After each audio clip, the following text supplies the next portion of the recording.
Evening campers, it's your boy Kieran, and this book has been suggested to me so many times, with the premise that this is a Kieran book, as if to say, if this isn't a Kieran book, I don't even understand you. I don't even know, like, what do you like? I've had conversations with people online, predominantly CJ, Grace, Hannah, and Jalen. I'll link their channels down below, and they all say, what do you like in a book? As if what I deem as high and what I deem as low sometimes flummox people. But Hurricane Season by Fernanda Melchor, I think people would put their money on this. I think if I was to put all my to-be-read books in front of them and said, pick one book, I think people would have chosen Hurricane Season. And the only reason I got this particular copy was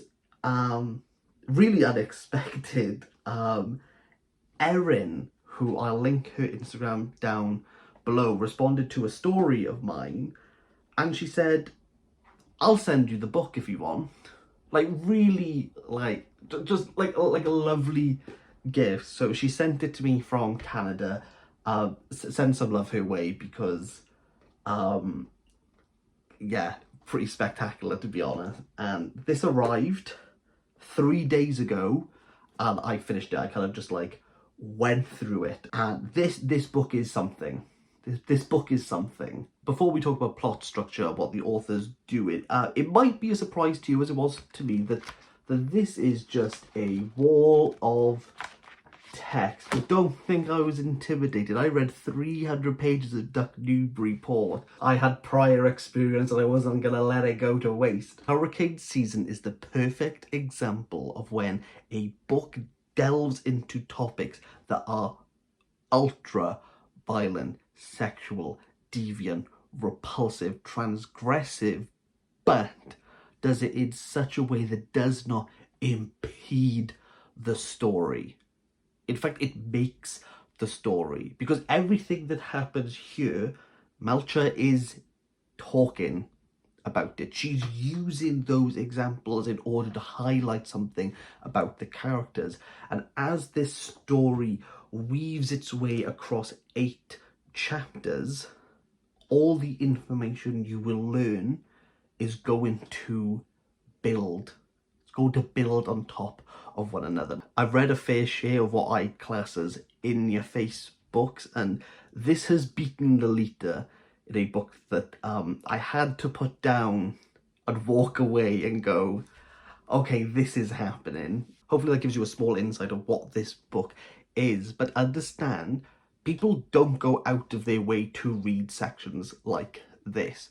You're meant to be uncomfortable. You're meant to wince. You're meant to feel like alienated from the text. The author knows how you're going to feel. But what makes this book different is the fact that each chapter is like a stream of consciousness. But what makes this book different is how Melchor is really like invigorated oral history and folklore, because each chapter is an individual person who's not related to the others, but as if they sat across the pub from you, are just going to rattle off what happened. And in these conversations, they go back and forth themselves, and they're like, well, this person did that, and this person did that, and oh, hang on, did I tell you about this guy, and he's at the back and he knows her, well, she went to the sea but she didn't know that her boyfriend was sleeping with her cousin. Is this whole host of issues, and then that's why everyone went to see the witch. And you're gonna go, wait, what, the witch? Yes, the witch. This book is about a witch, and at the beginning the witch is dead. At the beginning of this novel, a group of kids find the witch. Her body has been dumped and she is rotting, and the witch is really pivotal to this small town in Mexico. And the image of the witch is, there's a fever dream quality to it. She's dressed all in black, she's got a veil over her, and she's walking through this town, like really ominous, like really creepy. The witch is the person the women of the town go to see to end their pregnancies. the witch enables women to have say over their body, because the women don't get much say in this book. Everything is linked to the witch and how she died and who killed her and their motives.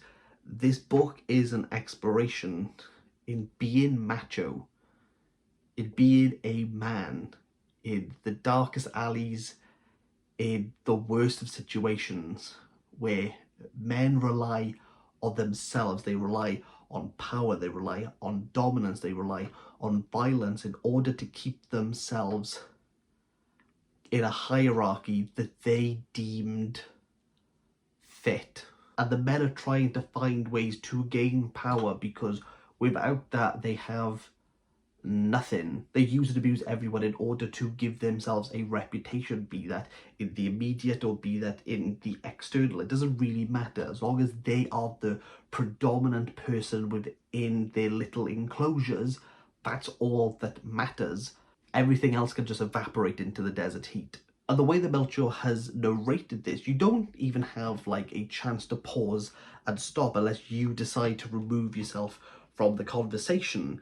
And you can see why the men at times don't even stop to think of why they're doing anything, because you're just rolling with the punches, how everything is structured and how events play out. You're dealing with an avalanche. You can't go back to a point and say, okay, this is the moment where everything started to cascade and get out of hand. You're already in the middle of this.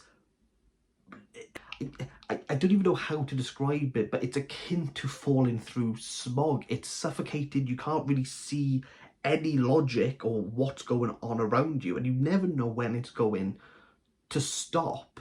And you want it to stop. Again, I had to put this book down and just go, okay, like, where are we going to go? And she just keeps going. She just keeps going. But this reinvigoration of folklore, these people who've seen it all, they've experienced it, and they're just going to be like, hey, do you want to hear a story? Like, let me tell you a story. It's just wonderfully executed. What do I say? Wonderfully constructed. It's not pretentious. It's so colloquial. It's very down to earth. These people are like people. They speak as people speak. Sophie Hughes, who does the translation, has done a fantastic job. This book sounds like people speak. There's no facade. People aren't being professional. It is as if you've gone into a pub, sat up next to some randomer, and they're just going to spurt out everything. Like, all the swearing. I know some people might have an issue with that, but I know people with sailors' mouths, and they just sound like this. Reading this is masochism. You know you're going to get hurt, but like masochism, you will find some pleasure out of it, and the pleasure of the end, the payoff of this book, and how the book gets its name is just lyrical. It's lyrical. I've never read anything like it. I know people like to avoid being insensitive, but I am going to be insensitive now. Just suck it up and read this book, because you're just toying with a razor blade. You're just like, you're wondering, like, when am I going to get hurt next? And you just do. And I think why people enjoy this book is the fact that you are like thrown into the lion's den,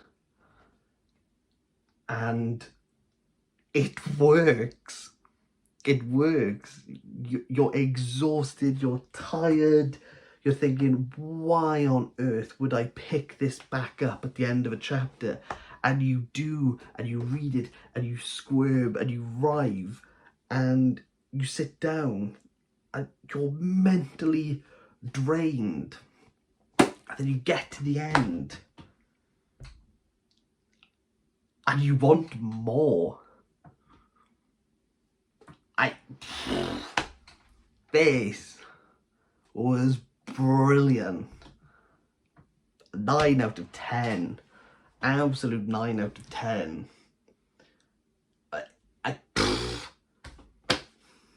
What a book. Something special, this.